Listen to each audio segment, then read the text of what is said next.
Pengertian Pancasila. Pancasila merupakan pandangan hidup yang berakar dalam kepribadian bangsa. Maka ia diterima sebagai dasar negara yang mengatur hidup ketatanegaraannya. Pancasila yang lalu dikukuhkan dalam kehidupan konstitusional itu yang selalu menjadi pegangan bersama saat terjadinya krisis nasional dan ancaman terhadap eksistensi bangsa kita. Merupakan bukti sejarah sebagai dasar kerohanian negara dikehendaki oleh bangsa Indonesia karena sebenarnya ia telah tertanam dalam kalbu rakyat Indonesia. Oleh karena itu, ia juga merupakan dasar yang mampu mempersatukan seluruh rakyat Indonesia.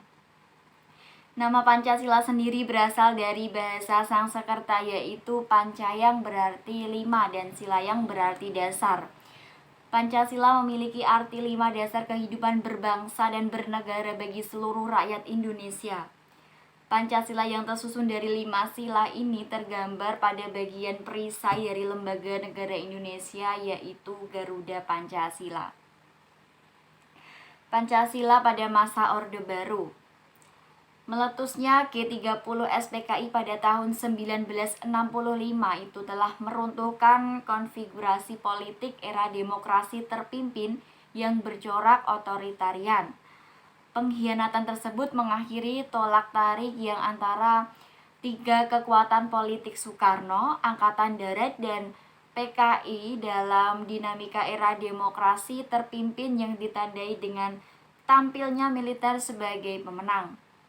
Tarik-menarik antara Soekarno, militer, dan PKI pada era demokrasi terpimpin mencapai titik puncaknya pada bulan September 1965 menyusul kudeta PKI yang gagal yang kemudian dikenal sebagai G30 SPKI.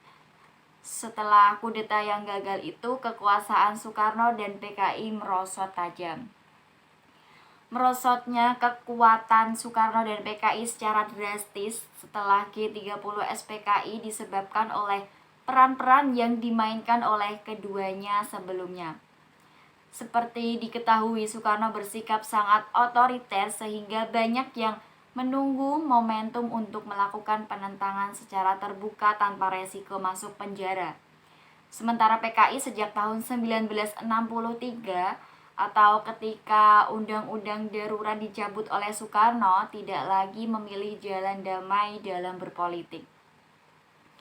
Akhirnya Soekarno mengeluarkan surat perintah 11 Maret atau yang biasa disebut Super Semar 1966 yang ditujukan kepada Soeharto untuk yang pertama, untuk mengambil segala tindakan yang dianggap perlu untuk terjaminnya keamanan dan ketenangan serta kestabilan jalannya pemerintahan dan jalannya revolusi, serta menjamin keselamatan pribadi dan kewibawaan pimpinan, presiden, panglima tertinggi, pemimpin besar revolusi, mandataris MPRS demi untuk keutuhan bangsa dan negara Republik Indonesia, dan melaksanakan dengan pasti segala ajaran pimpinan besar revolusi. Yang kedua, mengadakan koordinasi pelaksanaan pemerintah dengan panglima-panglima angkatan-angkatan lain dengan sebaik-baiknya. Yang ketiga, supaya melaporkan segala sesuatu yang bersangkut paut dalam tugas dan tanggung jawab seperti hal yang di atas. Pancasila pada masa Orde Lama. Perkembangan ideologi Pancasila pada masa Orde Lama, yaitu pada masa kekuasaan Presiden Soekarno, Pancasila yang mengalami ideologisasi. Perkembangan ideologi Pancasila ya pada masa Orde Lama, yaitu pada masa kekuasaan Presiden Soekarno, Pancasila mengalami ideologisasi, yang artinya Pancasila berusaha untuk dibangun, dijadikan sebagai keyakinan dan kepribadian bangsa Indonesia. Presiden Soekarno menyampaikan bahwa ideologi Pancasila itu berangkat dari mitologi yang belum jelas, bahwa Pancasila itu dapat mengantarkan bangsa Indonesia ke arah kesejahteraan. Tetapi Soekarno tetap berani membawa konsep Pancasila ini untuk dijadikan ideologi bangsa Indonesia. Pada masa ini, Pancasila dipahami berdasarkan paradigma yang berkembang pada situasi dunia yang ketika itu diliputi oleh kekacauan dan kondisi sosial budaya yang berada di dalam suasana transisional dari masyarakat terjajah menjadi masyarakat merdeka. Masa ini adalah masa pencarian bentuk implementasi Pancasila terutama dalam sistem kenegaraan. Maka dari itu Pancasila diimplementasikan dalam bentuk yang berbeda-beda. Selanjutnya Pancasila pada masa reformasi.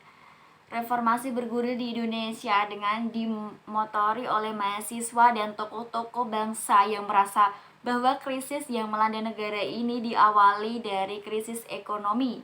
Ternyata telah membawa kita pada krisis yang lebih besar seperti krisis politik, kepemimpinan, dan akhirnya pada suksesi atau pergantian kepemimpinan secara nasional. Tentu telah banyak ya korban yang berguguran dalam proses reformasi tersebut. Semisal contohnya mahasiswa Trisakti yang menjadi korban dalam tragedi Semanggi 1-2, kerusuhan massa yang anarkis dan brutal dengan melakukan penjajahan, pemerkosaan, dan lain sebagainya. Kerusuhan massa yang anarkis tadi ya, pengerusakan fasilitas-fasilitas umum di Jakarta, Solo, Medan, dan kota-kota lain di Indonesia. Dan semangat dan jiwa reformasi yang digulirkan menjadi kacau dan tidak tentu arah, justru malah menodai nilai dan tujuannya sendiri. Tentu ini menjadi tanda-tanda besar ketika semangat untuk meluruskan dan mengembalikan tatanan negara ini menjadi lebih baik, justru di lapangan kita temui hal yang kontraproduktif.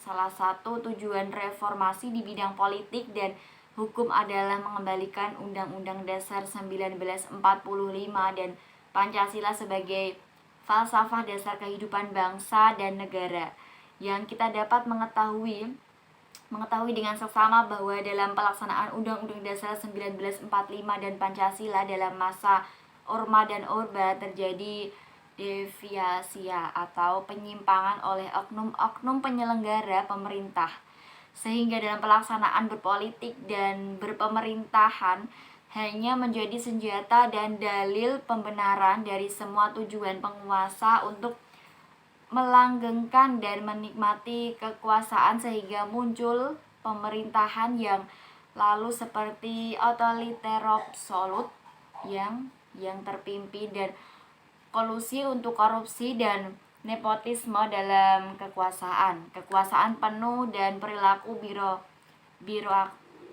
birokrasi yang sistematis membuat apa yang mereka lakukan seolah selalu benar dan tidak ada penyimpangan dari nilai dan norma yang terkandung di dalam Pancasila.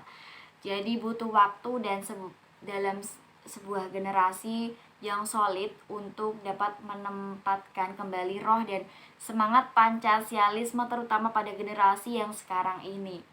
Lebih lagi jumlah materi dan pedoman tentang Pancasila sudah sangat jauh terkurang baik di masyarakat umum maupun lembaga-lembaga pendidikan yang sebenarnya mempunyai peranan penting dan vital dalam menanamkan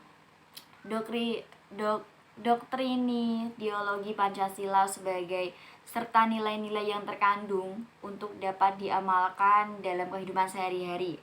Satu kata kunci yang sekarang menjadi asing sudah luntur dari kita sebagai bangsa adalah Pancasila sebagai ideologi NKRI.